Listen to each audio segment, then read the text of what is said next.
నమస్తే రమ్య గారు. నమస్తే జయ. ఏదైనా మంచి స్టోరీ చెప్పండి. సీరియల్ చెప్దామా? షూర్, తప్పకుండా. అలాంటివే కావాలి మనకి. అంతే. ఇది కథా సరిసాగరంలోది శ్రీదత్తుడి కథ. శ్రీదత్తుడు. ఇంతకుముందు శ్రీదర్శనుడి కథ ఒకటి చెప్పుకున్నాం మనం. ఈవిడు శ్రీదత్తుడు. ఓకే, బాగుంటుంది కథ. పూర్వం మాళవ దేశంలో యజ్ఞదత్తుడు అని ఒక బ్రాహ్మణ ఆయన ఉండేవాడట. ఆయన చాలా పూజలు చేసి ఇద్దరు మంచి చక్కటి కుమారులని అన్నాడు. పెద్దవాడి పేరు కాలనేమి, రెండోవాడు విగత భయుడు. బాగున్నాయి పేర్లు. అయితే వీళ్ళు చక్కగా బుద్ధిమంతులుగా చదువుకున్నారు. కానీ కొంత వయసు వచ్చాక తల్లిదండ్రి గతించారు. ఓహో. వీళ్ళు ఏం చేశారంటే తమ దేశం నుంచి కొంచెం వేరే ప్రాంతానికి వెళ్ళిపోయి పాటలీపుత్రం వెళ్ళారు. ఇక్కడి నుంచి మాళవం నుంచి పాటలీపుత్రం వెళ్ళి అక్కడ ఒక గురువుగారి పంచం చేరి చదువుకున్నారు. చదువుకుంటే పిల్లలిద్దరూ చాలా బుద్ధిమంతులు, చక్కగా గట్టిగా చదువుకుంటుంటే గురువుగారు ఏం చేశాడట, తన కూతుళ్ళిద్దరిని వీళ్ళిద్దరికీ ఇచ్చి పెళ్లి చేసి తన దగ్గరే ఉంచుకున్నాడు. అయితే ఇతనికి కాలనేమికి చుట్టుపక్కల చాలామంది స్నేహితులు ఉండేవాళ్ళు. కొంచెం బాగా చదువుకున్న వాళ్ళకి డబ్బులున్న వాళ్ళ స్నేహాలు అవుతాయి, వీళ్ళ తెలివితేటలు వాళ్ళు వాడుకుంటారు కదా. తనకి చాలా కుళ్ళుబోత్తనంగా ఉండేది. ఏమిటి వీళ్ళంతా తెగ సంపాదించేసుకున్నారు, ఇదంతా డబ్బులున్నాయి, మనకి లేవేమిట్రా అని. లక్ష్మీదేవిని ఉద్దేశించి ఎన్నో హోమాలు చేశాడు. అయితే హోమాలు జరగ్గా ఒకసారి లక్ష్మీదేవి ప్రత్యక్షమైందట. అతనికి ప్రత్యక్షమయ్యి, ఇన్ని హోమాలు చేసావు నన్ను ఉద్దేశించి, నీకు తప్పకుండా ధనం లభిస్తుంది. కానీ నువ్వు ఏం చేసావు, ఒక దుష్టబుద్ధితోటి ఈర్ష్యతోటి చేసావు, కాబట్టి నీకు మరణం మంచిది రాదు. ఓహో. ఇతరుల మీద ఈర్ష్యతోటి హోమాలు చేయకూడదు, హోమం నీకోసం చేయాలి. నువ్వు ఈసుతోటి చేసావు కాబట్టి దొంగచావు వస్తుంది, నీకు సంపద మాత్రం వస్తుంది, కుమారులు కలుగుతారు, అన్నీ బాగుంటాయని చెప్పింది. సరే, చావుకి ఎట్లా అయితే అయింది, బతుకు బాగుండాలి కదా అనుకున్నాడు ఆయన. కొంతకాలానికి ఈయనకొక కుమారుడు కలిగాడు. బాగా సంపాదించారు, విపరీతంగా డబ్బు వచ్చింది. ఏ చిన్న వ్యాపారం చేసినా కలిసి వచ్చిందనమాట. ఎక్కడి నుంచో వచ్చి పడిపోలా. అదేలేండి, కలిసి వచ్చింది. ధనం బాగా కలిసి వచ్చింది. చిన్న పెట్టుబడులు కూడా బాగా ఇబ్బడి ముబ్బడిగా లాభాలు వచ్చినాయి. ఒక కుమారుడు కలిగాడు. కలిగితే సరే, ఇలాగా స్త్రీ వచ్చింది, పిల్లాడు వచ్చాడు కాబట్టి శ్రీదత్తుడు అని పేరు పెట్టుకున్నాడు. చక్కటి వాడు శ్రీదత్తుడు. అయితే ఈయనకి తమ్ముడు ఉన్నాడు కదా కాలనేమికి, విగత భయుడు. అక్క చెల్లినే పెళ్లి చేసుకున్నారు. ఈ విగత భయుడు భార్య కొంతకాలానికి పాము గరిచి చనిపోయిందట. పిల్లాడు ఇంత వాడయ్యాక చనిపోతే ఆయన ఒక భార్య అంటే చాలా ప్రీతట. సంసారం మీద రోసి ఇక్కడ ఉండలేక ఆయన సన్యాసం తీసుకుంటానని ఇంట్లో నుంచి వెళ్ళిపోయాడు. అన్నదమ్ములు ఇద్దరి సంపదకి వారసుడు ఎవరు మిగిలాడు, ఈ శ్రీదత్తుడే మిగిలాడు. అయితే ఈ పిల్లాడికి చిన్నప్పటి నుంచి మల్ల యుద్ధం, రెజ్లింగ్ అంటే చాలా ఇష్టం. బాపన వస్తాదు అని రాస్తారు కథలో. వాళ్ళు ఉండరు కదా తక్కువ. ఆ రోజుల్లో బ్రాహ్మణ పిల్లలు ఏం చేసేవాళ్ళు, యజ్ఞయాగాదులు, పౌరోహిత్యం, యజ్ఞయాగాదులు అవే చేసుకునేవాళ్ళు. శాస్త్రం చదువుకోవటం, వేదం చదవటం, క్రమాంతం, ఘటాంతం, జనాంతం, అట్లాగా ఘన జట అలాంటివి చదివేవారు. వేద విద్య చదువుకునేవాళ్ళు. ఈ పిల్లాడికి మాత్రం ఎందుకనో చిన్నప్పటి నుంచి కత్తిడాలు వాటిని తిప్పటం బాగా, మల్ల యుద్ధం అంటే అతనికి ప్రీతి, యుద్ధ విద్యల మీద ఎక్కువ ఇష్టం. చాలా బాగా నేర్చుకున్నాడు, మంచి యాక్టివ్గా ఉండేవాడు. ఆ ఊళ్ళో మల్ల యుద్ధ యోధుల్లో మంచి పేరు వచ్చింది 22 ఏళ్ళు వచ్చేసరికి. అయితే ఏమైంది, ఆ ఊరి రాజుగారు, వీళ్ళున్న ప్రాంతానికి రాజుగారు వల్లభశక్తి ఆయన పేరు. ఆయన ఈ పిల్లాడిని చూసి ముచ్చటపడి, కుర్రాడిని చూసి తన కొడుకైన విక్రమశక్తికి దోస్తీ చేయించాడు. మా వాడితో పాటు ఉండు, రేపొద్దున అవసరమైతే మంత్రిత్వమో లేకపోతే సైన్యాధిపతో ఏదో ఒకటి అవుతాడు, మంచి డబ్బులు కలిగిన కుటుంబం. సరే, ఆయన ఏం చేశాడు, ఈ విక్రమశక్తికి తోడిచ్చి ఇద్దరిని కలిపితే దుర్యోధనుడు భీమసేనుడు లాగా ఉన్నారనమాట వాళ్ళు. అంటే ఒకళ్ళకొకళ్ళకి లోపల పడదని కదా అర్థం. అయితే ఈ అబ్బాయికి ఏంటంటే పెద్ద రాజ్యము ఆసక్తి అలాంటివి ఉన్నవాడు కాదు కదా. ఏదో తమ ఇల్లు వాగలే, తమ వ్యాపారం, తన సరదాలు. ఇప్పుడు వ్యాపారంలో డబ్బు వస్తూనే ఉంది, అబ్బాయి సరదా, ఈ జిమ్ సరదా తీరుతూనే ఉంది. ఈ ఊర్లో రకరకాల పోటీలు జరిగేవి. ఈ పోటీలకు వచ్చిన వీళ్ళు ఫ్రెండ్స్ అయిపోయేవాళ్ళు. బాహుపాశాలి, వజ్రముష్టి అని ఇద్దరు ఫ్రెండ్స్ ఇతనికి. వీళ్ళతో పాటుగా అక్కడి నుంచి ఇక్కడి నుంచి అవంతి దేశం నుంచి దాక్షిణాత్యులు చాలామంది ఈ పోటీలకు వచ్చినప్పుడల్లా అట్లా కుదిరి ఇతనికి ఏంటంటే మంచి సింహబలుడు, ఆ బలుడు, ఈ బలుడు, ఉపేంద్ర బలుడు, తర్వాత నిష్ఠురకుడు, ఇట్లా 5-6 ఫ్రెండ్స్ మొత్తం కలిపి ఒక 12 మంది ఇతన్ని ఎత్తుకు మోసేంత స్నేహితులుగా తయారయ్యారు. ఏదైనా ప్రోగ్రాం అంటే అందరు కలిసిపోయి చెరువుగట్ల మీద, గంగానది తీరంలో అక్కడ ఇక్కడ ఆటలు ఆడుకునేవాళ్ళు, పోటీలు పెట్టుకునేవాళ్ళు. ఇవన్నీ ఏమిటి, గేమ్స్, ఈ సరదాలు ఉంటాయి కదా. అయితే ఒకసారి ఏమైందట, గంగా తీరంలో కలుసుకోవాలని పెట్టుకున్నారు. ఆ పూట అక్కడ భోజనాలకి వెళ్ళారనమాట. వెళ్తే రాజుగారి విక్రమశక్తి తాలూకు పరివారం, అతనితో పాటు అతని అంగరక్షకులు, అతని స్నేహితులు, అతని శవాష అనేవాళ్ళు, వాళ్ళు గుంపు. అక్కడి నుంచి మన శ్రీదత్తుడు ఈయన తాలూకు ఈ బాహుశాలి వీళ్ళంతా ఉన్నారు కదా, నిష్ఠురొక్కడు గ్రూపు, వీళ్ళంతా ఓ గ్రూపు, 2 గ్రూపులు వెళ్ళారు. వెళ్ళేసరికల్లా అక్కడ ఏమైంది, ఆ ఆటలాడే క్రమంలో రాజు సైన్యాధిపతులు అట్లా ఒక చిన్న ఆటలాగా ఆడారు. ఈ ఆడేటప్పుడు వీళ్ళంతా ఏం చేశారు, మనలో వీడే కింగు అని చెప్పి శ్రీదత్తుడిని రాజుని చేసి తామంతా అతని సామంతులుగా ఆడారు. విక్రమశక్తి ఎలాగూ యువరాజు, అతని తాలూకు పరివారం అంతా అతన్ని రాజుని చేసుకున్నారు. 2 రాజులు మాట్లాడుకోవటము, 2 రాజులు యుద్ధం చేయటము, ఇలాంటి వ్యవహారం ఆడారు. ఆట వరకు చేస్తే ఈ విక్రమశక్తి కొళ్ళు మండిపోయింది. వీళ్ళిద్దరూ కలిసి ఫైట్ చేసేటప్పుడు రెండో వాడు రాజు కాదు, ఒక బ్రాహ్మణ అబ్బాయి. ఆ అబ్బాయి తగ్గాలి.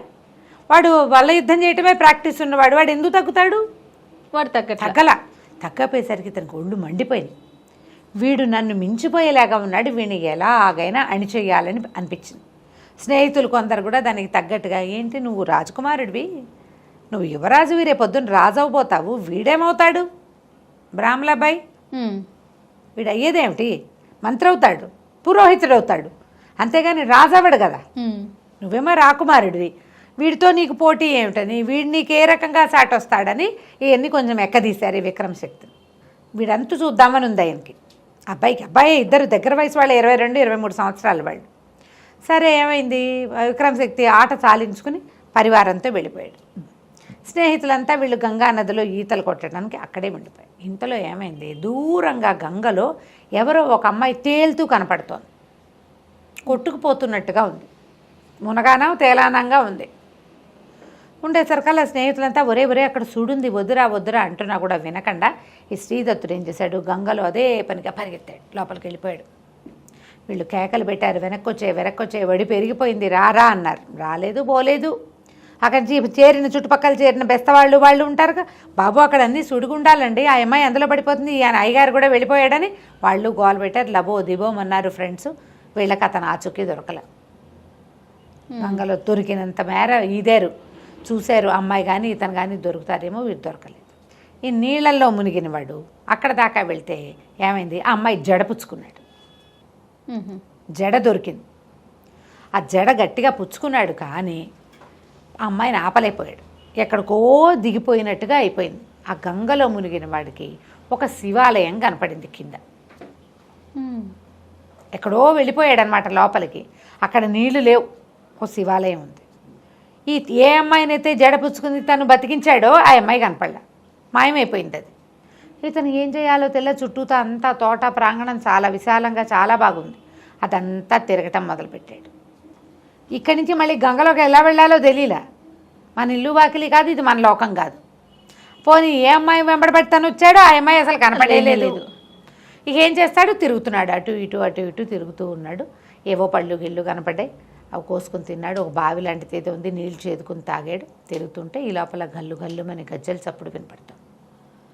ఒక అమ్మాయి చెలికత్తెలతో కలిసి శివాలయంలోకి వచ్చింది. ఓహో, దూరంగా నిలబడి చూస్తున్నాడు. వీళ్ళు దేవకాంతలలో ఉన్నారు, మనుషుల్లాగా కనిపించట్లా. శివార్చన చేసి వెళ్ళిపోయారు. ఇతన్ని పట్టించుకోలే వాళ్ళు. సరే ఇతను ఏం చేశాడు, వాళ్ళ వెనకాల పడి వెళ్ళాడు. వెళ్తే ఒక పెద్ద రాజాంతఃపురం లాంటి అంతఃపురం. ఆ లోపలికి వెళ్తే ఈ అమ్మాయి ఏ అమ్మాయినైతే తను రక్షించాడో, ఆ పూజ చేసిన అమ్మాయి ఇట్లా పెద్ద పీఠం మీద కూర్చుంది. చుట్టూతా ఇంచుమించు 1000 మంది ఆడపిల్లలు ఉన్నారు. అంతా ఆడమలయాడమే, మగ పురుగు కూడా లేదు అక్కడ. అక్కడి నుంచి తను అమ్మాయి కేసి చూస్తున్నాడు. అమ్మాయిని కదా తను రక్షించింది, మిగిలిన వాళ్ళు ఎవరో కూడా తెలీదు. అమ్మాయిని అయితే చూశాడు తను.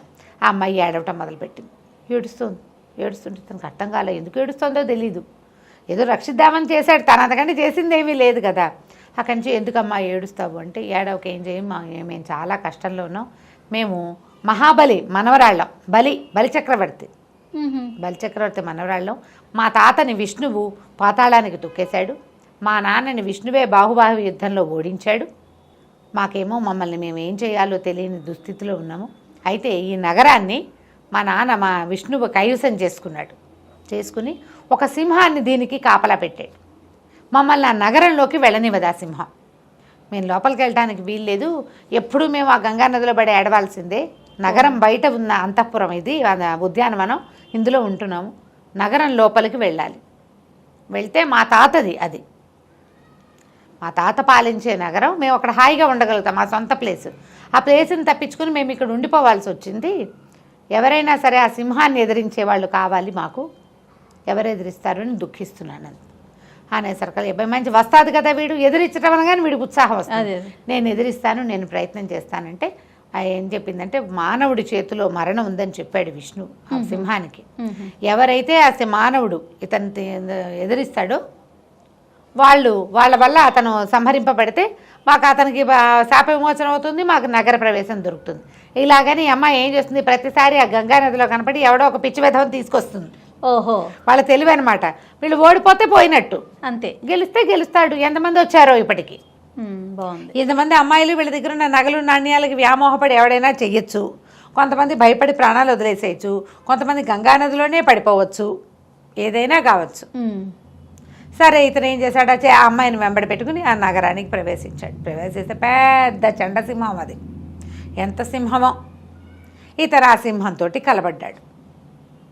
ఇద్దరు కలిసి చాలా యుద్ధం చేశారు. ఆ అమ్మాయి ఏం చెప్పిందంటే, నువ్వు కనుక ఈ సింహంతో యుద్ధం చేస్తే మృగాంకం అనే ఒక కత్తి దొరుకుతుంది ఆ సింహం వల్ల. అది నువ్వు ప్రపంచంలో ఎక్కడికి వెళ్ళినా అది నీకు జయాన్నే ఇస్తుంది అని చెప్పింది. సరే కత్తి ఏదో కూడా లభిస్తుంది, ఇప్పుడు ఎలాగో వచ్చాం కదా అదేదో చేద్దాము. పైగా ఏంటంటే ఇలాంటి ఛాలెంజెస్ మీద ఆసక్తి ఉన్నవాడు, స్పోర్ట్స్ పర్సనాలిటీ కదా అబ్బాయి పాపం. దాంతో వెళ్ళి ఈ సింహంతో బాగా హోరాహోరీ యుద్ధం చేశాడు. సింహం కాస్త మరణిస్తే ఒక దివ్య స్వరూపుడు వచ్చాడు, యక్షుడట అతను. ఆ యక్షుడికి విష్ణువుని ఏదో అవజ్ఞగా ప్రవర్తిస్తే, ఎక్కువ కాదు చిన్నదే, నువ్వు ఇక్కడ కాపలా ఉండు, మనిషి చేతిలో మరణం సంభవించినప్పుడే నువ్వు యక్షలోకానికి వెళ్ళగలవు అని భగవంతుడు ఇతనికి ఇచ్చాడు శాపం, అనుజ్ఞ కూడా. అందుకని అప్పటి నుంచి ఇక్కడ ఎవరొస్తే వాళ్ళని తినేస్తూ కాలక్షేపం చేస్తోంది ఆ సింహం. సరే, ఒక కత్తిని తీసిచ్చాడు, మృగాంకము దాని పేరు. ఆ కత్తిని చేతిలో పెట్టాడు. సరే, ఆ కత్తి పుచ్చుకుని ఈ కన్యాంతపురంలోకి వీళ్ళంతా నగరంలోకి బిలబిల్లాడితే 1000 మంది ప్రవేశించారు, సంతోషంగా ఉన్నారు. హాయిగా 10 రోజులు 12 రోజులు అక్కడే తిరిగాడు శ్రీదత్తుడు. మెల్లిగా ఇతనికి ఏమనిపించింది, ఇక మనం భూలోకంలోకి వెళ్ళేది ఏముంది, ఇక్కడే ఉన్నాం, ఈ అమ్మాయిని పెళ్లి చేసుకోవటమో దీన్ని ప్రేమించడమో చేస్తే బాగుంటుంది అనిపించింది. అయితే ఆ అమ్మాయి ఏమంది, వీరి ఆసక్తిని కనిపెట్టి వేలుకు ఒక ఉంగరం పెట్టింది. ఇదేంటంటే విషహారం, ఎలాంటి విషమైనా సరే ఈ ఉంగరాన్ని చూపిస్తే పోతుంది. ఓహో, ఇది నీకు నా బహుమతి, అలాగే మంత్రం వివాహానికి ఏముంది, తప్పకుండా చేసుకుందాము. ఇక్కడ ఒక బావి ఉంది, ఆ బావిలో స్నానం చేద్దు, కానీ నీ కత్తి పుచ్చుకో, ఉంగరం పెట్టుకో, కత్తితోటి స్నానం చేస్తే అద్భుతమైన ఫలితం లభిస్తుందని నూతిలోకి దింపేసరికల్లా ఇతను నీటిలో బుడుంగుమని మునిగితే ఎక్కడ తేలాడంటే ఆ నీళ్ళల్లో తేల్లా. గంగానదిలో ఈ అమ్మాయిని చూసి ఎప్పుడైతే నీళ్ళల్లో దిగాడో, ఎక్కడ మునిగాడో అక్కడ తేలాడు. ఓహో, ఆ అమ్మాయితో వీడితోటి పని చేయించుకుంది అంతే. వీడిని వివాహం చేసుకుని ప్రేమించే ఉద్దేశం ఆవిడకి లేదు. కానీ తమకు చేసిన సహాయానికి ఈ విషహారమైన ఉంగరాన్ని ఇచ్చింది అతనికి. కత్తి అతను సంపాదించుకున్నదే, అతని కత్తి అతనికి ఇచ్చే పంపించేసింది. అక్కడ తేలేసరికల్లా ఈదుకుని బయటకు వచ్చాడు. గంగలోంచి బయటికి ఈదుకుంటూ వచ్చేసరికల్లా నిష్ఠురకుడు అతని స్నేహితుడు కనిపించాడు. అతను ఇంటికి నడిచి వెళ్తూ ఉంటే మన వాళ్ళంతా ఎట్లా ఉన్నారు ఏమిటి అని అడిగేసరికల్లా నిష్ఠురకుడు అన్నాడు, చాలా ప్రమాదం జరిగిపోయింది, మేము అప్పటి నుంచి వెతుకుతున్నాం, నువ్వు ఎట్లా కనపడతావు, ఏమవుతావు, ఏమయ్యావా అని మేము చాలా వెతికాం, ఏం చేయాలో తెలియని పరిస్థితిలో వెతుక్కుని మేము ఇంటికి వెళ్ళేసరికల్లా, ఇంటికి బయలుదేరాం. ఉండిపోయారు వీళ్ళు ఇక్కడ 3-4 రోజుల పాటు ఇక్కడే వెతుక్కుంటూ. అదేలే, మేము వెనక్కి వెళ్ళేసరికల్లా ఊళ్ళో నుంచి ఒకడు పరిగెత్తుకుంటూ వస్తున్నాడు. ఒకడు మనకు తెలిసిన వాడు ఏం చెప్పాడు, ఊళ్ళోకి వెళ్ళబోకండి, వల్లభశక్తి మరణించాడు, రాజు మరణించాడు నిన్న మొన్నట్లలో. మరణించంగానే విక్రమశక్తిని రాజుని చేశారు. అతనేమో ఇతని కోసమనే, ఈ అబ్బాయి కోసం, శ్రీదత్తుడి కోసం ప్రయత్నం చేశాడు. తండ్రి శ్రీదత్తుడు ఇంట్లో లేడని చెప్పేసరికల్లా శ్రీదత్తుని దాచి ఇలా అబద్ధాలు చెప్తున్నారని ఆయనని కాలనేమిని శ్రీదత్తుడి తండ్రిని కొరతేయించాడు. దొంగ మాటలు చెప్పాడని. లోపలికి మీరు ఊళ్ళో కనుక వెళ్ళారంటే శ్రీదత్తుడు దొరకని మిమ్మల్ని పట్టేస్తారు అని చెప్పేసరికల్లా మేము అక్కడి నుంచి పారిపోయాము. నువ్వేమైనా వస్తావేమో అనే ఆశతోటి నేను ఇక్కడ కాపలా ఉన్నాను, మనం ఇక్కడ ఉండకూడదు. దొంగ చావు లభిస్తుందని లక్ష్మీదేవి మొదట చెప్పింది కాలనేమికి, అది ఇలా జరిగిపోయింది. వీళ్ళకి ఊళ్ళో ఆసరా లేదు. ఓహో, ఈ కాలనేమి భార్య ఏమో ఈ భర్తకి ఇట్లా కొరతే కానీ గుండె పగిలి చచ్చిపోయింది. అమ్మ నాన్న ఇద్దరూ పోయారు. ఇతను అక్కడికి వెళ్ళి ఆ మృగాంకం అనే కత్తిని విషారమైన ఉంగరాన్ని సంపాదించుకునే లోపల ఇక్కడ ఇతని జీవితం ఇలా అయిపోయింది. దాంతో ఇంకా ఏమీ ఆసరా లేక తన స్నేహితులు ఉన్న ఊరికి వెళ్ళిపోవడానికి ఇక్కడ ఉన్న ఆస్తిని కూడా వదిలిపెట్టుకోవటమే. నిష్ఠురకుడు తను కలిసి బాహుశాలి వాళ్ళ ఇంటికి వెళ్దాం మనము అని చెప్పి బాహుశాలి వాళ్ళ ఇంటికి వెళ్ళిపోయారు. నిన్ను కూడా అక్కడికే తీసుకొచ్చేయమన్నారని చెప్పాడు. వీళ్ళిద్దరూ కలిసి బయలుదేరారు. బాహుశాలి ఇంటికి వెళ్ళే లోపల ఏం జరిగింది, తర్వాత ఇతను తన రాజ్యాన్ని తన సంపదని, రాజ్యం లేదు ఇంక వీళ్ళకేమి, తన సంపదే రాజే తీసేసుకుంటాడు. ఇప్పుడు యజమాని చనిపోయాడు, ఉత్తరాధికారి లేడు అంటే ఆ మొత్తం సంపద అంతా ఎవరికి వెళ్తుంది? రాజుగారికే. అంతే. నిష్ఠురకుడు శ్రీదత్తుడు ఇద్దరు ఉజ్జయిని నగరానికి బాహుశాలి వాళ్ళ ఇంటి కోసం బయలుదేరారు. అయితే వెళ్ళే దారిలో వీళ్ళు చాలా దుఃఖంగా ఉంది ఇతనికి. అమ్మ నాన్న చచ్చిపోవడానికి కారణమయ్యాడు రాజు, వాళ్ళకి ఏ ప్రతిక్రియ నేను చేయలేకపోయా. ఆస్తంతా రాజు లాగేసుకుంటాడు, జరిగిపోయేది అది. ఇప్పుడు నేను ఇక్కడికి వచ్చి నేను ఏం చేయాలి? ఎంత బాధగానో ఉంది, ఏం చేయాలో తెలియదు. సరే నడిచిపోతూ ఉన్నారు. పోతూ ఉంటే ఒక స్త్రీ, ఒక ఆవిడ ఒక్కతే వెళ్తోంది.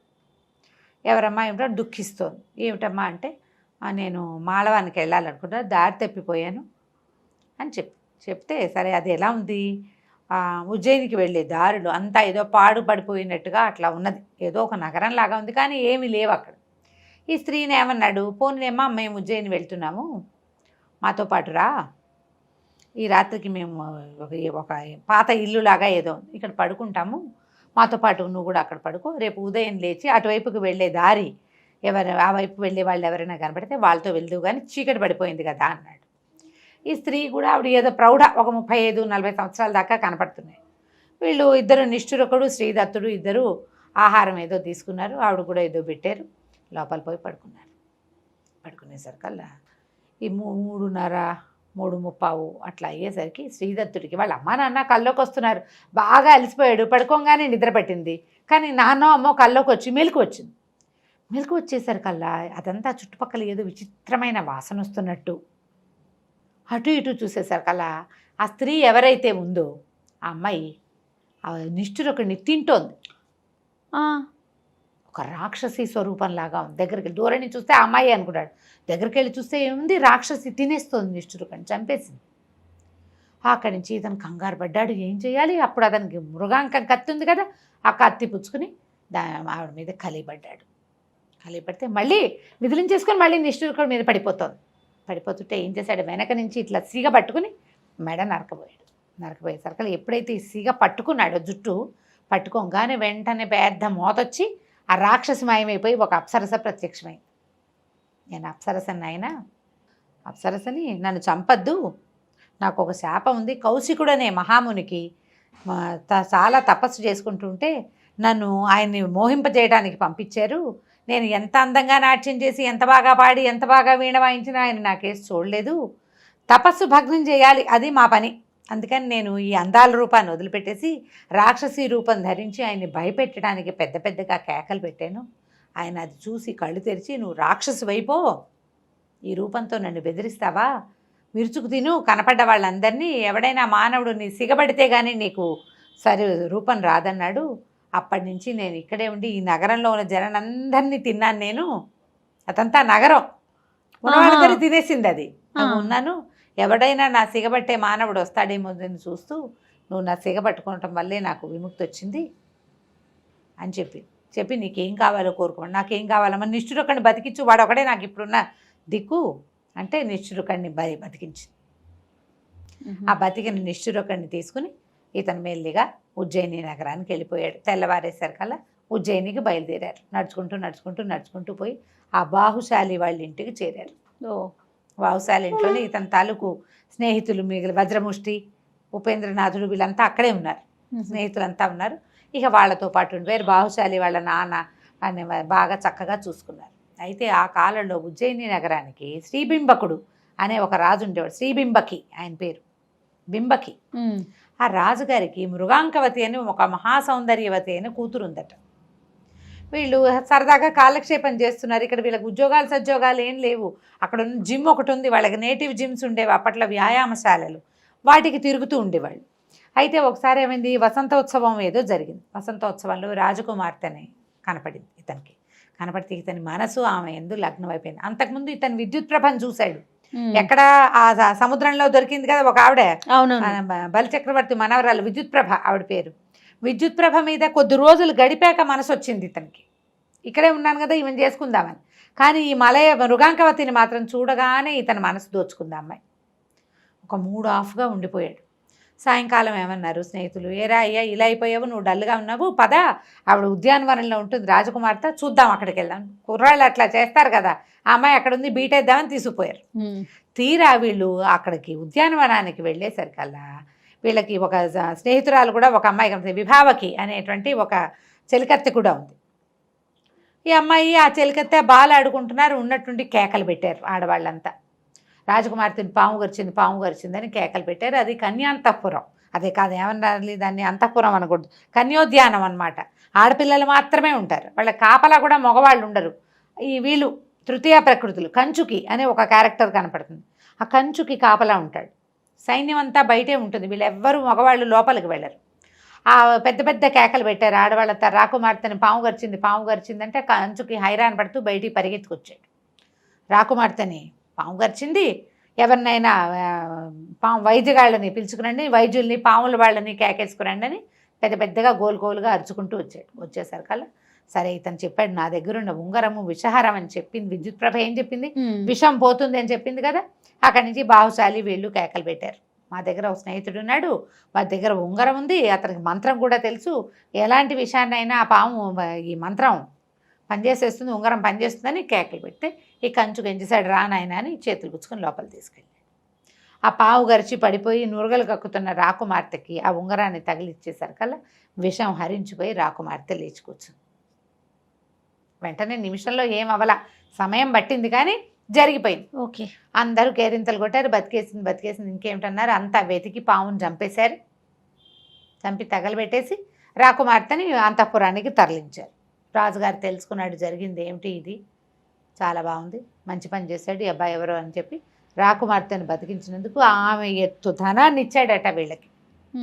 ఇతను ఏం చేశాడు, బాహుశాలి వాళ్ళే పేరెంట్సే కదా, తనని ముంచుకున్నారు, వాళ్ళ అమ్మా నాన్న తను అట్ట పెట్టుకున్నారు ఇంట్లో. ఈ సంపద అంతా బాహుశాలి వాళ్ళ ఇంట్లో అప్పచెప్పాడు, మీరే ఉంచుకోండి, మమ్మల్ని ఇంతకాలం నుంచి పోషిస్తున్నారు, ఇంకా మేము ఇక్కడే ఉంటాం కదా అని. అయితే ఎంతసేపు ఇతనికి ఆ అమ్మాయి వస్తూ ఉండేది. ఈ అబ్బాయి బ్రాహ్మణుడు, పైగా సొంతది లేక ఇక్కడికి వచ్చి ఉన్నాడు. రాకుమార్తెని అడిగితే వివాహం ఎట్లా కుదురుతుందో, అవునవును, రాజు ఏమంటాడో. అయితే మిగిలిన వాళ్ళు అన్నారు, అదేమిటి గాంధర్వ వివాహం, ముందు రాక్షస వివాహం తర్వాత గాంధర్వ వివాహం చేసుకోవచ్చు, రాకుమార్తెని తీసుకెళ్ళిపోదాం, అసలు ముందు ఆవిడకి మనం నీ మీద ఇంట్రెస్ట్ ఉందో లేదో కనుక్కో.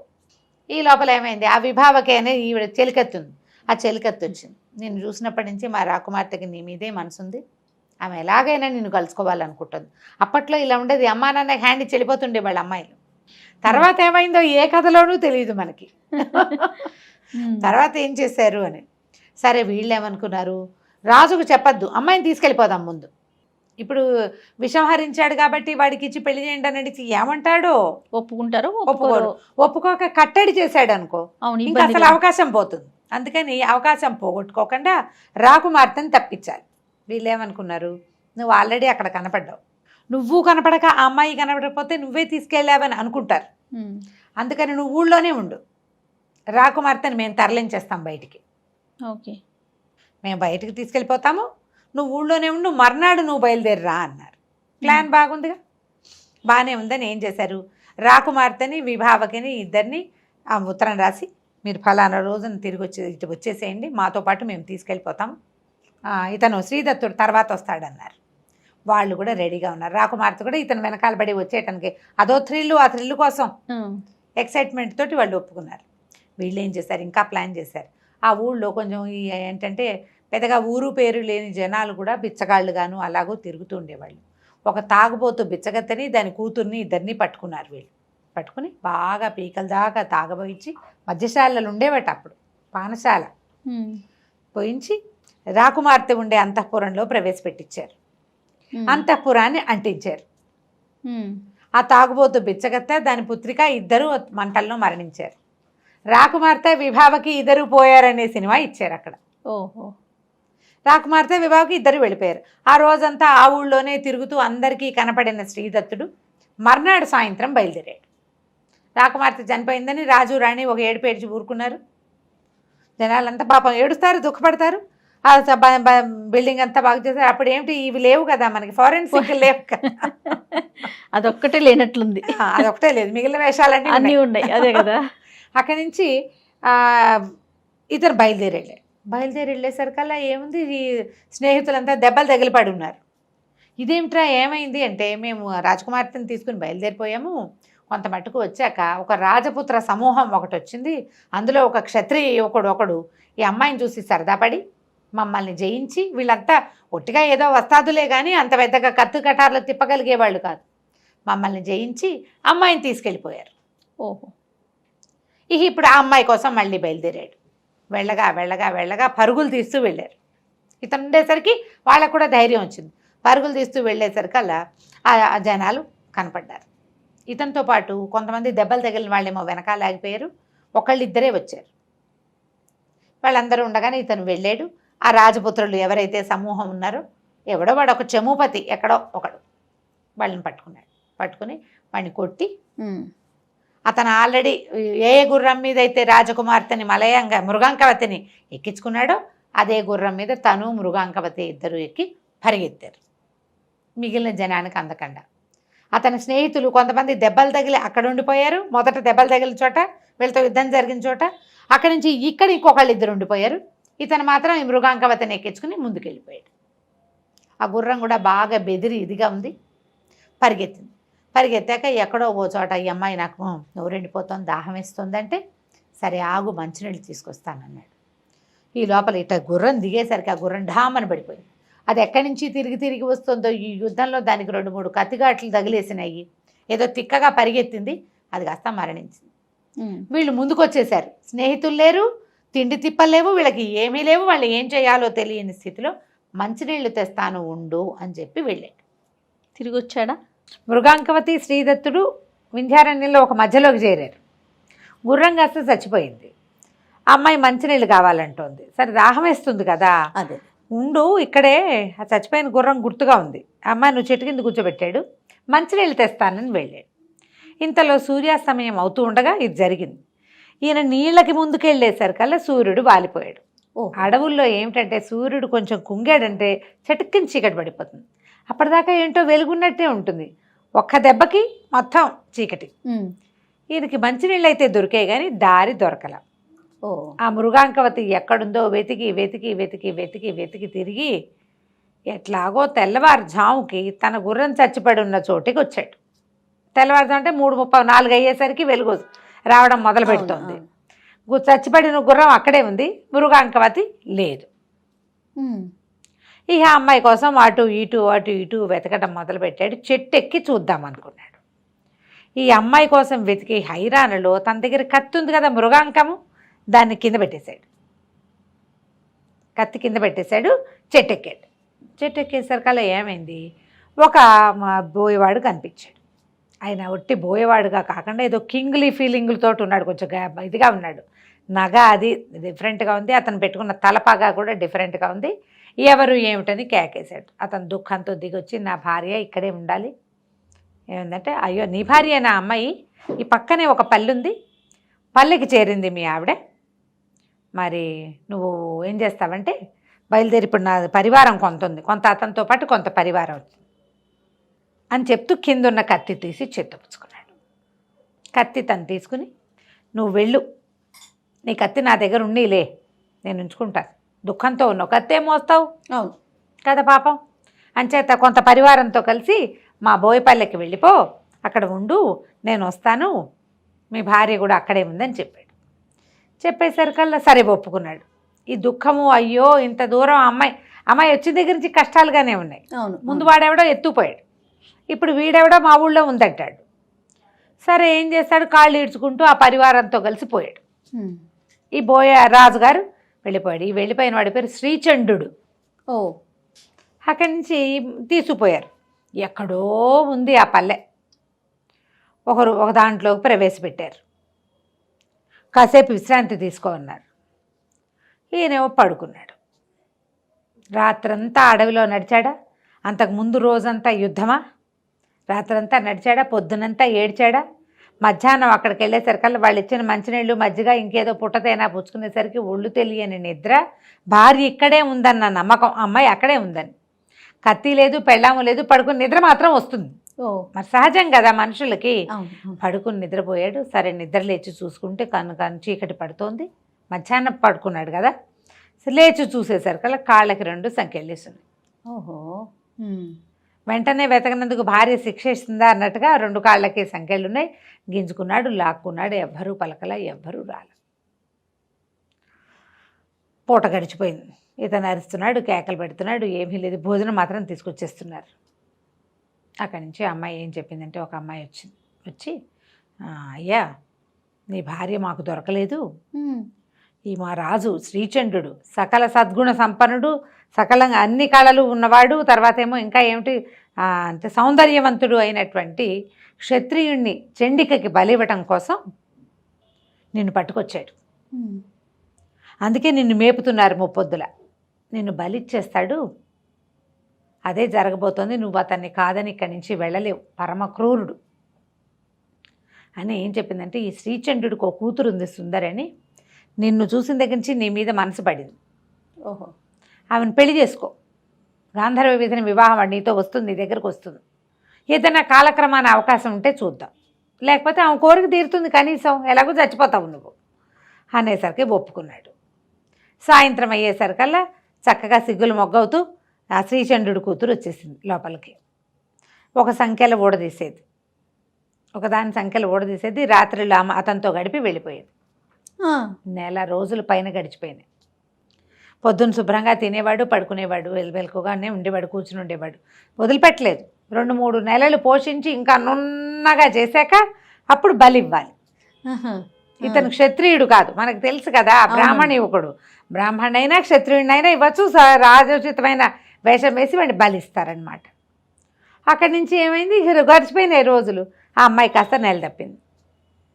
అది తెలుసుకున్న ఆయన భార్య, శ్రీచంద్రుడి భార్య సుందరి తల్లి ఏం చెప్పిందంటే, మా ఆయన కటిక దుర్మార్గుడు నాయన, నువ్వు అల్లుడివన్నీ ముద్దుకొద్ది నిన్ను పంపించేద్దాం అనుకుంటాను.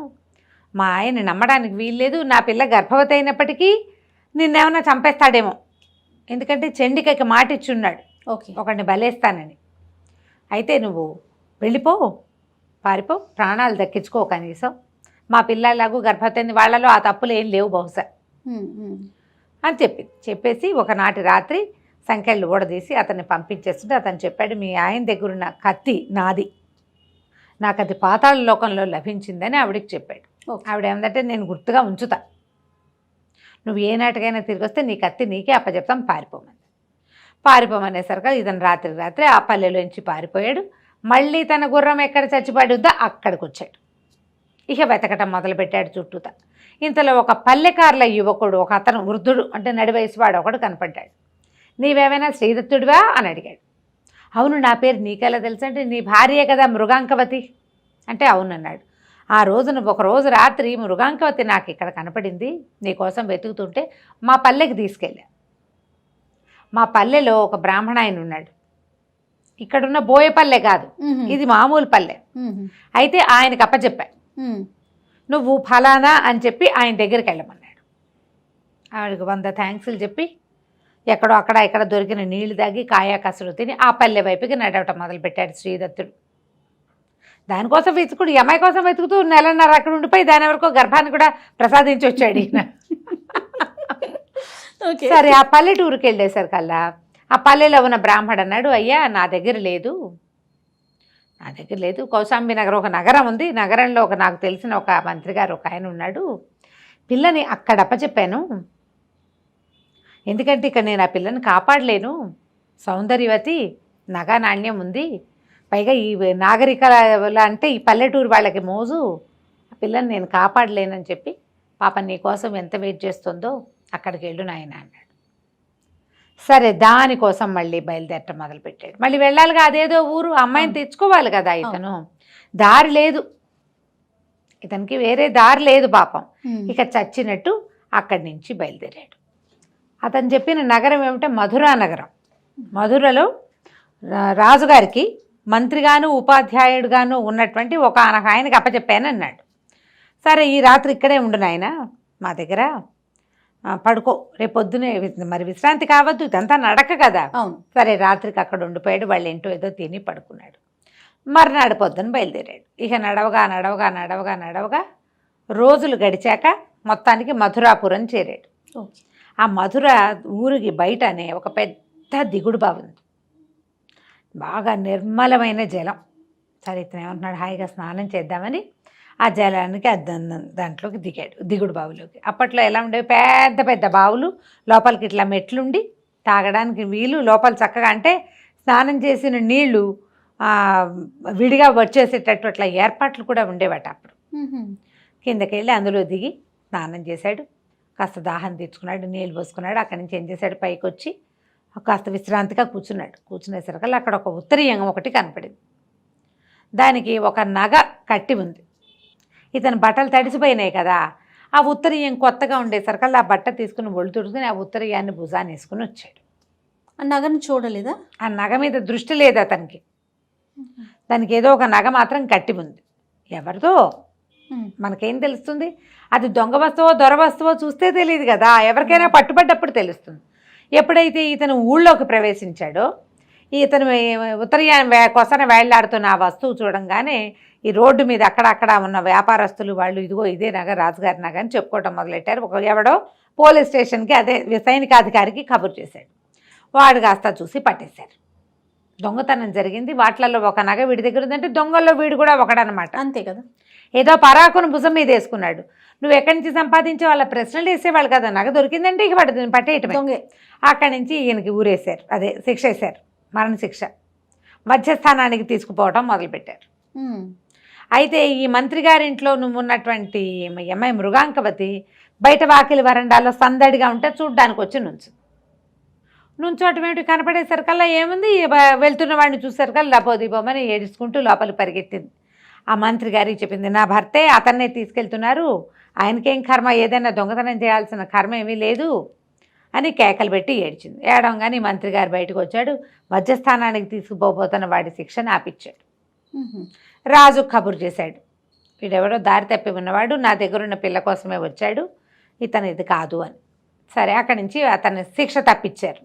ఎక్కడిది ఈ వస్తువు ఏమిటని విచారణ చేశారు. ఫలానా దిగుడు బావి దగ్గర ఉంది, ఈ ఒక వస్తువు ఉత్తరీయానికి కట్టుంటే బట్టలు తడిసి ఉన్నాను నేను, నా దగ్గర మారు వస్త్రం లేదు, నా బట్టలు ఆరేసుకోవడం కోసం ఈ ఉత్తరీయాన్ని కట్టుకున్నాను, తర్వాత దాన్నే నేను భుజాన్ని వేసుకుని వచ్చాను. మరి ఇప్పుడు పొడి బట్ట కట్టుకున్నారు, తడి బట్టలు పిండి ఆరేస్తారు, ఆ బట్టలు ఆరేదాకా అక్కడ కూర్చున్నారు, ఆ బట్ట కట్టుకున్నాడు, ఈ ఉత్తరీయాన్ని వదిలేయకుండా తెచ్చేశాడు. అది జరిగింది. సరే అతన్ని విడిపించి తన ఇంటికి తీసుకెళ్ళాడు. ఈ పిల్ల నా దగ్గర ఉందని చెప్పటానికి పంపించి మా దగ్గరికి రమ్మన్నాడు. ఆ ఇంటికి వెళ్ళేసరికల్లా ఈ శ్రీదత్తుడు గుర్తుపట్టాడు. ఈ మంత్రి ఎవరు, ఇతని బాబాయ్. ఓహో. మొట్టమొదటి కథ మొదటి భాగంలో పావు గరిచింది భార్యకి విగత భయుడు. అతను ఎక్కడెక్కడెక్కడికో మారి ఇక్కడ చేరాడు. అయ్యో నా పింతండ్రి అనేసరికల్లా ఆయన కూడా పిల్లాన్ని గుర్తుపట్టాడు. ఒకళ్ళనొకళ్ళు కావలించుకున్నారు, మృగాంకవతిని కావలించుకున్నాడు, ఒకళ్ళకొకళ్ళు దొరికారు, బాబాయ్ కూడా దొరికాడు. దాంతో అక్కడ కొద్ది కాలం ఆగారు. శ్రీదత్తుడి బాబాయే కనిపించాడు, విగత భయుడు. ఆ విగత భయుడే ఈ అమ్మాయికి ఆశ్రయం ఇచ్చిన మంత్రి. ఎవరికి, మన మృగాంకవతికి. మృగాంకవతిని ఆ ఊర్లో నుంచి బ్రాహ్మణాయని తెచ్చి ఒక చోట పెట్టారన్నాడు కదా, అది ఈ బాబాయ్ అనమాట. ఆయనేమో సరే ఒకళ్ళనొకళ్ళు చూసి చాలా సంతోషించారు. తర్వాత ఇతను తనకు ఎట్లాగా నగరం నుంచి బయటికి వెళ్ళిపోవాల్సి వచ్చిందో, తన తండ్రికి ఎలాంటి దుర్భరమైన మరణం వచ్చిందో చెప్పుకుని దుఃఖించాడు. మిగతా బయట, నాయన నువ్వు బాధపడకరా నాయన, మీ నాన్న లక్ష్మీదేవిని సాధించినట్టుగానే నేను ఒక యక్షిణిని సాధించాను, యక్ష విద్య. ఆ యక్షిణి నాకు 5,000 గుర్రాలు 5 కోట్ల దినారాల ధనము ఇచ్చింది. అదంతా నీదే, నాకేమైనా సంసారమా పిల్లలా, నా దగ్గర ఉంది, అదంతా నువ్వే తీసుకుందు కానీ, సంతోషంగా ఉందు కానీ, మనం ఏదైనా చేద్దామన్నాడు. సరే ఇతను అప్పుడు పిల్లకి ఇచ్చి పెళ్లి చేశాడు. వీళ్ళిద్దరూ కలిసి వచ్చారు కానీ వివాహం చేసుకోలే. సరే అక్కడ పెళ్లి చేసుకున్నారు. కొంతకాలం అలా ప్రశాంతంగా ఉన్నారు. ఉన్న తర్వాత ఇతనికి ఏమనిపించిందంటే, ఇలా ఎక్కడో ఎందుకు ఉండాలి అని మొదట నగరం నుంచి తను పారిపోవాల్సి వచ్చింది. తన తండ్రి మరణానికి ప్రతిక్రియ చేయాలని ఉంది. ప్రతిక్రియ చేయాలంటే సరే మన ఊరు వెళ్దామనుకున్నారు. వెళ్దామంటే ఈయన ఏం చెప్పాడంటే, విగతభయుడు, అతను పనిచేసేటువంటి మధురానగరపు రాజు సూరసేనుడికి ఒక కూతురు రాజకుమార్తె. ఇలా చాలా సౌందర్యవతి. నేను అమ్మాయిని కూడా మనతో పాటు బయలుదేరి తీస్తా, నువ్వు ఆ పిల్లని తీసుకెళ్ళిపో. మనం వివాహానికి ప్రపోజ్ చేస్తే బ్రాహ్మడికి ఇవ్వకపోవచ్చు, కానీ గాంధర్వ విధిని వివాహం ఆడారంటే రాజు ఒప్పుకుంటాడు. నేను మా అన్నయ్య కొడుకున్నాడు ఇవ్వండి అని అడగలేను. అప్పట్లో విధానం అట్లా ఉండేది. చూడండి, పిల్లని ఇప్పుడు పెద్దవాడు ఓ పిల్లని తీసుకుని లేచక్కపో అని తమ అన్నయ్య కొడుక్కి చెప్తున్నాడు. అది తప్పు కదా కదా. కానీ ఆ కాలానికి అది కరెక్ట్. అమ్మాయే అతన్ని వరించిందనుకో రాజు కాదనడు. కానీ వివాహం ప్రపోజల్ తక్కువ దీంట్లో నుంచి అంటే వేరే తక్కువ అనుకోండి, ఎక్కువ తక్కువ కాదు, వేరే కమ్యూనిటీ నుంచి వస్తే కుదరదు. అమ్మాయి స్వతంత్రించినా అమ్మాయే వెళ్ళిపోయినా పనికొస్తుంది. బాగుందండి. సరే, అక్కడి నుంచి ఏం చేశారు, భార్య భర్త వీళ్ళిద్దరూ మళ్ళీ మృగాంకవతిని తీసుకుని మన శ్రీదత్తుడు విగతభయుడు తమ దగ్గర ఏర్పడినటువంటి సైన్యం ఉందిగా, 5,000 గుర్రాలు ఇచ్చిందని చెప్పాడు కదా, ఈ గుర్రాల మీద రౌతులు అన్నీ ఏర్పరచుకుని సూరసేన మహారాజు గారి కూతుర్ని కూడా బయలుదేరి తీశాక ఏమైంది, ఆ అమ్మాయిని దారి తప్పించాలని అనుకున్నారు. ఆవిడ ఇంకో చోటకి వెళ్తుంది, ఏదో దేవాలయాన్ని కానీ బయలుదేరి తీసి వీళ్ళతో కలిపేసుకున్నారు. కొంత దూరం వెళ్ళేసరికల్లా సైన్యం ఓవైపు వీళ్ళు ఇంకోవైపు ఆ అమ్మాయిని కలుసుకోవడానికి ఇతను అటు వెళ్ళాడు. అదే సైన్యం నడుస్తోంది దాని దారినది. ఎక్కడికి, వీళ్ళ కౌశాంబి వీళ్ళ మొదటి నగరం కోసం, ఉజ్జయిని కాదు, వీళ్ళది సొంత నగరం ఏదో ఉంది కదా, ధారానగరమో ఏదో, అక్కడికి వెళ్ళిపోతున్నారు. ఇతను ఏం చేశాడు, భార్యతో సహా ఇటు పక్కకి కొంత దండుతోటి కొద్దిపాటి సైన్యంతో రాజకుమార్తెని కలుసుకోవటానికి పక్క దారి పెట్టాడు. కొంత దూరం వెళ్ళేసరికల్లా శబరులు పట్టేశారు వీళ్ళని, బోయేవాళ్ళు, శబర జాతి, బోయ జాతి, కోయేవాళ్ళు చాలామంది ఉంటారు కదా, పట్టేశారు. దొంగల్లాగా పడిపోయారు మీద, చేతికి అందిన వాళ్ళని చంపేశారు. సహాయం కోసం కొంతమంది తమ పూర్వ సైన్యం పక్కకి వెళ్ళిపోయిందిగా, అటు పరిగెత్తేశారు. రాజకుమార్తె ఏమైందో తెలీదు, భార్య ఏమైందో తెలీదు, ఇతన్ని మాత్రం పట్టేసి ఒక మహాచండి ఆలయానికి షిఫ్ట్ చేసేశారు. చండికాలయంలో పెట్టారు. అక్కడ ఒక గంట మోగుతుంటే మృత్యుగంటలాగా ఉందిట, పెద్ద చండికా విగ్రహం, చాలా పెద్దది. ఎంత పెద్దదో భయం వేసేలాగా, అది ఎట్లా ఉందంటే మృత్యుగృహంలాగా ఉంది. ఆ చండికాలయంలో తీసుకుపోయి కట్టేసేసరికల్లా ఏమైంది, సాయంకాలం అయ్యేసరికల్లా ఒక కోయ అమ్మాయి సంటి పిల్లాడిని ఎత్తుకుని వచ్చింది లోపలికి. ఈ కట్టేసి ఉన్నవాడు చూసి అని తెల్లబోయింది, నువ్వెలా వచ్చావు ఇక్కడికి అని. కట్టేయబడ్డవాడు శ్రీదత్తుడు వచ్చింది. ఇంతకుముందు శ్రీచంద్రుడి కూతురుంది కదా సుందరి, ప్రెగ్నెంట్ అయింది ఆ అమ్మాయి, పిల్లాడిని ఎత్తుకొచ్చింది. ఓకే, చూసేసరికల్లా తెల్లబోయింది, ఇదేమిటి నేను ఎవరు కట్టేశారు, ఎలా వచ్చావు నువ్వంటే, నేను ఇట్లా వెళ్తూ వచ్చాను, వీళ్ళు నన్ను కట్టేశారంటే ఆ అమ్మాయి వెంటనే తమ సైన్యాన్ని పిలిచింది. ఇది మన అల్లుడేరా నాయన, ఈయనే మన నాయకుడు అని చెప్పి ఆ కట్లు ఊడదించి భర్తను వెంబడి పెట్టుకుని బోయగూడానికి తీసుకుపోయి శ్రీచంద్రుడు మరణించాడు. ఏదో జంతువుతో యుద్ధంలో పళ్ళఘాట్లు పడి క్రమంగా కృషించి మరణించాడు. అతనికి ఒక్కతే కూతురు, ఆ ఒక్క కూతురు ఈ సుందరికి పట్టాభిషేకం చేశారు. ఆ బోయ సైన్యానికి అధికారిని అమ్మాయే.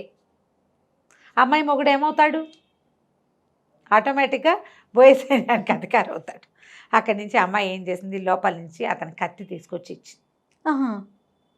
తండ్రి దగ్గర ఉండిపోయిన కత్తి ఇతంది కదా, మృగాంకం, కత్తి తీసుకొచ్చి ఇచ్చి, నువ్వు వెళ్ళి నీ రాజ్యాన్ని జయించుకునిరా, నేను ఇక్కడ నా సైన్యానికి ఇంకొక దారి లేదు, పిల్లవాడు పెద్దవాడు అయ్యేదాకా నేను ఇక్కడే ఉండాలి, పిల్లాడు కొంచెం పెద్దవాడు అయ్యాక వాడికి ఈ సైన్యాన్ని అప్పచెప్పి, అంటే ఈ బోయపల్లెని అప్పచెప్పి నీ దగ్గరకు వస్తాను, ఇంకో వివాహం చేసుకోను నేనని చెప్తుంది. ఇతనే భర్తగా అమ్మాయి ఉందన్నమాట. ఆ కాలంలో ఇలా ఉండేవాళ్ళు. ఇప్పుడు ఇందాకటి కాలం మనం ఏం చెప్పుకున్నాం, లేచకపోమని చెప్పటం, అది తప్పు. కానీ చూడు, కొద్ది రోజులు గడిపి రాజులు వెళ్ళిపోతే మరణించేదాకా వాళ్లే భర్తలుగా ఉండే జాతి. మనం దీంట్లో చూస్తాం, మహాభారతంలో హిడింబి, ఆవిడ రాక్షస కాంత, భీముడితో గాంధర్వ విధిని వివాహం చేసుకుంది. వాళ్ళ అమ్మ అన్నయ్యలు ఉన్నారు, తమ్ముళ్ళు ఉన్నారు కాబట్టి దండలు మార్చుకుని పెళ్లి చేసుకుని ఉంటారు. ఆవిడకు ఒక సంతానం కలిగేదాకానే ఉన్నారు. సంతానం కలిగాక భీముడు వచ్చేసాడు. ఆ తర్వాత మళ్ళీ భీముడు వెళ్ళి హిడింబిని కలిసిన కథ అసలు మనకు కనపడదు. కానీ ఆవిడ భీముని భార్య, ఆ పిల్లవాడు భీముడు కొడుకు. మళ్ళీ ఆవిడ పెళ్లి చేసుకున్న దాఖలాలు లేవు, ఎక్కడా లేవు. మత్స్యవ్యాయోగం అని భాసుడు రాసినటువంటి ఒక నాటకం ఉంది. ఆ భాసనాటక చక్రంలో, భాసనాటక చక్రం చాలా అద్భుతమైన బోల్డ్ అని రకరకాల నాటకాలు ఉన్నాయి. అందులోది ఈ మధ్యమ వ్యాయోగం. అందులో భీముడు వెళ్ళి ఘటోత్కచుడిని హిడింబిని కలిశాడన్న ఒక కథ, నాటకీయమైన ఒక కథ రాశారు. అలాంటి కథల్లో తప్ప మహాభారతం మెయిన్ థింగ్లో అసలు వీళ్ళు వాళ్ళు కలిసిందే లేదు. అతను మాత్రం తన తండ్రి తన బాబాయిలు యుద్ధం చేస్తుంటే వాళ్ళకి సహాయం చేయడానికి వచ్చి మరణించాడు ఘటోత్కచుడు. మరి మన ఘటోత్కచుడు కుమారుడు కూడా వచ్చాడు తన తాతల్ని హెల్ప్ చేయడం కోసం. చూడు ఇది ఎట్లా ఉంది. అవును అవును. మన అర్జునుడు వెళ్ళి నాగకన్య ఉలూచిని వివాహం చేసుకున్నాడని, ఇంకెవరినో వివాహం చేసుకున్నాడని, బభ్రువాహనుడు పుట్టాడని, వాళ్ళు కూడా వీళ్ళకి భార్యలుగా అలాగే ఉండిపోయారు. మళ్ళీ పెళ్ళిళ్ళు అవి లేవు. మన కాశీ మజిలీ కథల్లో కూడా అంతే. కొద్ది కాలమే వాళ్ళు గడిపినా ఇంకా అతనే నా భర్త అని ఉండేవాళ్ళు. స్త్రీలు అలా ఉండేవాళ్ళు ఉండే కాలం అది. సరే, అక్కడి నుంచి ఇతను ఏం చేశాడు, తన మృగంకాన్ని పట్టుకుని సూరసేన మహారాజు కూతుర్ని కూడా వివాహం చేసుకుని భార్యలిద్దరితో కలిసి రాజ్యానికి బయలుదేరాడు. ఇతని ఫ్రెండ్స్ నిష్ఠురకుడు, బాహుశాలి వాళ్ళందరికీ అప్పుడు దెబ్బలు తగిలినాయి. ఇది ఎప్పటి సంగతి? సంవత్సరం క్రితం, ఏడాది పైన అయిపోయింది కదా. మృగాంకవతిని తీసుకొచ్చేటప్పుడు జరిగిన యుద్ధాల్లో వాళ్ళందరికీ దెబ్బలు తగిలినాయి. అందరూ దెబ్బలు తగ్గించుకుని ఉన్నారు, ఇతను ఎప్పటికైనా కనపడతాడేమోనని. ఎప్పుడైతే ఇతని దగ్గర నుంచి కబురు వచ్చిందో వాళ్ళంతా కూడా తలా ఒక పక్క నుంచి బయలుదేరి వచ్చారు.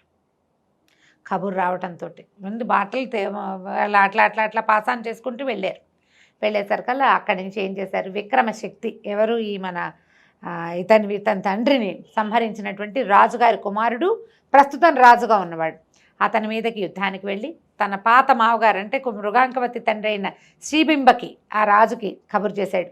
మీ అమ్మాయి సేఫ్గా నా దగ్గర ఉంది, నేను వివాహం చేసుకున్నా, వీళ్ళ మీద యుద్ధానికి వెళ్ళబోతున్నాను, ఇలా విగత భయుడు మా బాబాయ్ అని మొత్తం ఉత్తరాన్ని రాయించాడు. వాళ్ళు కొంత సైన్యాన్ని పంపించారు తమ అల్లుడికి హెల్ప్గా. రాజకుమార్తె ఇతను వివాహం చేసుకుందని తెలియంగానే మళ్ళీ మధురా నగరానికి రాజైనటువంటి సూరసేనుడి దగ్గర నుంచి కూడా కొంత సైన్యం వచ్చింది. ఈ ఇన్ని సైన్యాలతోటి విగత భయుడు ఇచ్చినటువంటి ఆ మహాసైన్యంతో ఇతను వెళ్ళి ఈ నగరం మీద యుద్ధం చేసి, దారానగరం మీద మొత్తానికి విక్రమశక్తిని సంహరించి ఆ రాజ్యానికి రాజయ్యి తన స్నేహితులను అక్కడ కొంతమందిని ప్రతిష్ఠ చేసి, ఇప్పుడు శ్రీబింబకి ఆడపిల్లలే, సూరసేన మహారాజుకి ఆడపిల్లే, ఈ 3 రాజ్యాలకి రాజయ్యి ఎంతో కాలం హాయిగా ఉన్నాడు. కథ కంచికి మనం ఇంటికి. సూపర్. నమస్తే రమగారు. నమస్తే.